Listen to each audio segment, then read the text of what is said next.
بسم اللہ الرحمن الرحیم۔ السلام علیکم۔ ابتدا رب العزت کے نام سے جس نے جان دی جہان دیا، اور درود و سلام محمد و آل محمد پر۔ INN کے ساتھ ناصر نقوی حاضر خدمت ہے۔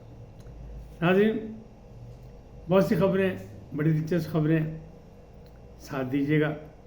پہلی خبر یہ ہے کہ عمران خان اب بھی مطمئن ہیں کہ بازی پلٹ سکتی ہے۔ اس کی صورتحال کیا ہے، تفصیلات کیا ہے، یہ میں آپ کو بتاؤں گا۔ قیدی نمبر 804 کون اور کیوں، یہ ایک نیا سوال اٹھایا ہے۔ IMF کا کوڑا جواب، یعنی وہ جو خط لکھا گیا تھا اس پہ جواب آ گیا۔ ملٹری ایکٹ 9 مئی کو بھولا نہیں جا سکتا۔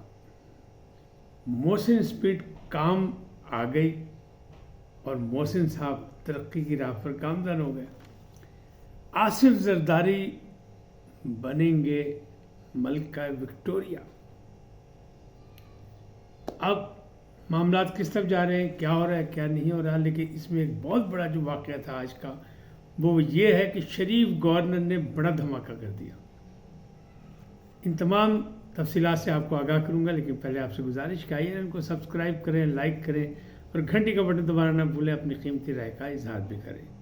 جی ناظرین، پہلی خبر کہ ایک شریف گورنر نے بڑا دھماکہ کر دیا۔ شریف گورنر کون؟ بلیغ الرحمان صاحب، پنجاب کے گورنر۔ جب توڑ جوڑ شروع ہوا تھا پنجاب میں، پرویز الہی کی حکومت تھی اور بڑا ٹف ٹائم اور بڑا لڑائی جھگڑے کا ماحول تھا، تو میں نے ان سے پوچھا تھا کہ جناب آپ تو شریف آدمی ہیں، وقت تو خراب ہوتا جا رہا ہے، تو برے وقت میں آپ کیا کریں گے؟ کہنے لگے میں بھی وہی کچھ کروں گا جس کی لوگ مجھ سے امید رکھتے ہیں۔ اور پھر انہوں نے دیکھا اب تک نبھایا، انہوں نے ہر وہ کام کیا جو کرنا چاہیے تھا انہیں۔ اور آج کیا کیا؟ آج انہوں نے یہ کیا کہ پنجاب اسمبلی کا اجلاس تھا 3 بجے، انہوں نے اس کا نوٹیفیکیشن دوبارہ جاری کر کے 9 بجے بلا لیا۔ 9 بجے بلایا گیا اور وہاں پھر سنی اتحاد کونسل کے لوگ سیاپا کرتے رہ گئے، تو مخصوص نشستوں کی خواتین نے حلف اٹھا لیا۔ لاہور ہائی کورٹ میں رجوع کیا ہوا تھا سنی اتحاد کونسل کے سربراہ نے، صاحبزادہ حامد رضا نے، کہ ان کو بھی اسٹے دیا جائے اور روکا جائے کہ پنجاب کے جو اسپیکر صاحب ہیں وہ ان لوگوں سے حلف نہ لیں، جس طرح پشاور کے ہائی کورٹ نے روکا ہے۔ لیکن اس کی سماعت بعد میں ہونی تھی، اس سے پہلے اجلاس ہوا، اجلاس کے بعد جناب کام تیتے چلا گیا۔ ان کر لو جو کرنا ہے، حلف اٹھا لیا، اور کل الیکشن ہوگا صدر پاکستان کا، اس میں وہ ووٹ بھی ڈالیں گے۔ اب دوسری خبر کہ آصف زرداری بنیں گے ملکہ وکٹوریہ۔ یہ بات میں نہیں کہہ رہا، کوئی اور نہیں کہہ رہا، ان کے صاحبزادے بلاول بھٹو زرداری کہہ رہے ہیں۔ انہوں نے کہا ہے کہ آصف علی زرداری اور پاکستان پیپلز پارٹی جمہوریت اور جمہوری اقدار کی پاسدار ہے، پاسبان ہے، اور آصف زرداری نے اپنے سابقہ دور صدارت میں اختیارات پارلیمنٹ کو دیے تھے، وزیر اعظم کو دیے تھے، نہ کہ ان سے چھینے تھے۔ لہذا اس وقت جب وہ ہو گئے، تو اب جب دوبارہ وہ پارلیمنٹ میں کی طرف سے منتخب ہو کے صدر پاکستان بنیں گے، تو ان کی حیثیت ملکہ وکٹوریہ والی ہوگی۔ تو جناب یہ وقت آ گیا۔ کل میں نے آپ کو کہا تھا اندازے کے حساب سے کہ 404 ووٹ ان کو ملیں گے۔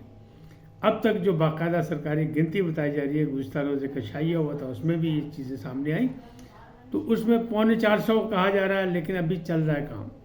MQM نے بھی وعدہ کر لیا کہ وہ ووٹ دیں گے آصف زرداری کو، لیکن مولانا صاحب ابھی بھی دور دور ہیں۔ اب ان کے لیے کون گاتا ہے گانا، کیوں دور دور رہندے ہو حضور ساڈے کولو، مطلب انہیں منانا پڑے گا، کہنے کا مطلب یہ ہے۔ تو بہرحال یہ بھی ہوگا۔ محسن اسپیڈ، محسن نقوی صاحب نے جو کارنامے انجام دیے پنجاب میں، اور ان کو 3 ماہ کی بجائے 1 سال ملا، مدت بھی مل گئی، تو انہیں دن رات ایک کر دیا، تو گڈ ول ان کی کام آ گئی۔ اور پھر خاص لوگوں کے خاص نمائندے بھی ہیں وہ، اور پھر ان کی کارکردگی بھی اچھی ہے۔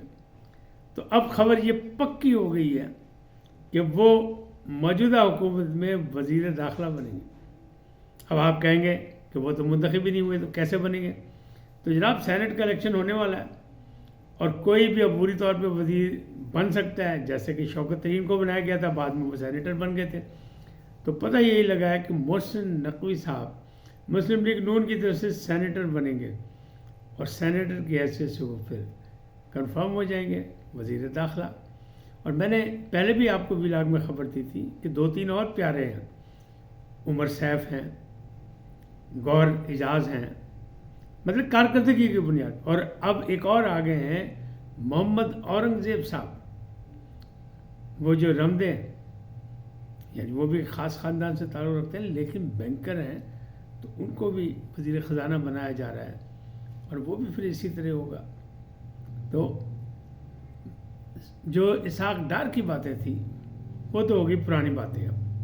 اب کہا جا رہا ہے ان کو وزیر خارجہ بنایا جائے گا. خواجہ آصف جو ہیں وزیر دفاع رہیں گے، پہلے بھی تھے.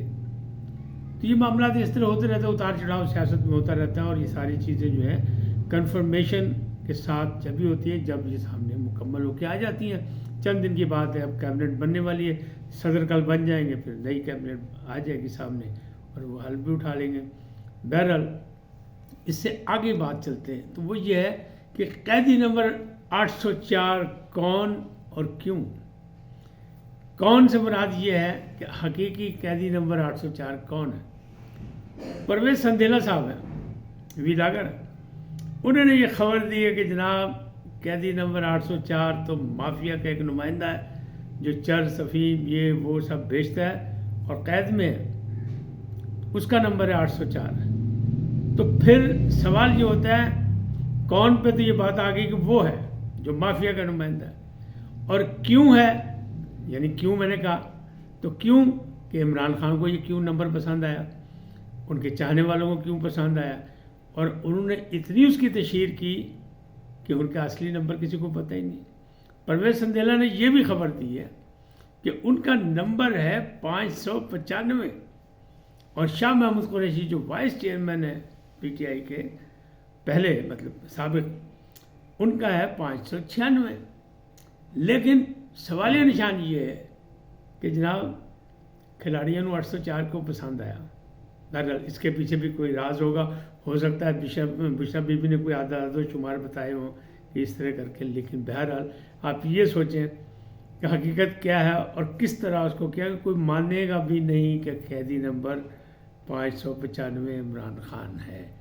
کیوں کہ سب جانتے ہیں اور گانے بھی لکھے گئے اور جناب شہرت بھی انہیں کی ہے، تشہیر بھی کی گئی، قیدی نمبر 804 عمران خان. بہرحال اچھا، عمران خان اب بھی مطمئن ہے کہ بازی پلٹ سکتی ہے. انہیں تازہ ترین پیغام دیا اپنے تمام پارلیمنٹیرین کو کہ جناب کسی وزیر کو، کسی مشیر کو ایوان میں بولنے نہیں دینا، کھچ کے رکھنا، یعنی جانے نہ پائے. جو ایوان میں ہے اس کو نپٹ کے ٹف ٹائم دینا. اور ان کا خیال یہ ہے، ان کو خوشخبری یہ سنائی ہے کہ بازی ابھی بھی پلٹ سکتی ہے. اگر ہمارا چھینا ہوا مینڈیٹ واپس مل جائے تو جناب ہماری تعداد زیادہ ہو جائے گی. پھر سر جوڑ کے ابھی سے بیٹھ جائیں کہ اس کی تیاری کریں کہ ہم بھی تاریخ کو دہرائیں گے اور شہباز شریف کے خلاف ہم عدم اعتماد کی تحریک لائیں گے اور بازی پلٹ دیں گے. اب یہ دیوانے کا خواب ہے، یہ حقیقت ہو سکے گا کہ نہیں، کیونکہ جو موجودہ حالات میں تو نہیں لگ رہا کہ ایسی کوئی بات ہے. کیونکہ انہوں نے کہا کہ جب جوڈیشل کمیشن بھی، بلاول بھٹو بھی کہہ رہے ہیں بنا دیں، پارلیمانی کمیشن بنا دیں، جوڈیشل کمیشن بنا دیں، اور وہ حلقے بھی کھولنے کو تیار ہو رہے ہیں جس طرح عمران خان صاحب نے. لیکن وہاں سے کوئی رزلٹ آتا لگ نہیں رہا کہ پاجی کم تے پہ گیا. فارم 4500 یا 4700 کم آ گیا، ویب سائٹ پہ ہو گیا، ری رائٹنگ بھی موجود ہے، سب کچھ ہے. لیکن نیچے جو گنتی میں نے پہلے بھی بتائی تھی کہ ان کے جو کل تعداد ہے وہ وہی ہے، اس میں کوئی ہیرا پھیری نظر نہیں آ رہی. لہٰذا معاملات ابھی بہت دور ہیں، دلی دور ہے. اب آئی ایم ایف کی بات کریں. آئی ایم ایف کو خط لکھا تھا جو انہوں نے 28 فروری کو عمران خان نے، جس کو بغیر لکھ دیا گیا، لکھا جا رہا ہو گیا یہ وہ کہا گیا تھا گوہر خان کو لکھنے کو، انہیں نے بھی معذرت کر لی تھی. علی ظفر سے بھی نہیں لکھا گیا وہ خط. اور پھر خط لکھا رؤف حسن نے آن بہاف آف عمران خان، بانی چیئرمین پی ٹی آئی، کہ پاجی پاکستان غریب ملک ہے، کچھ نہ دینا، الیکشن اچھا نہیں ہوا ہے، الیکشن میں دھاندلی ہوئی، ہمارا مینڈیٹ چھینا گیا ہے، انہوں نے پیسے واپس نہیں دینے تھے، تسی انہوں نے پیسے نہ دینا۔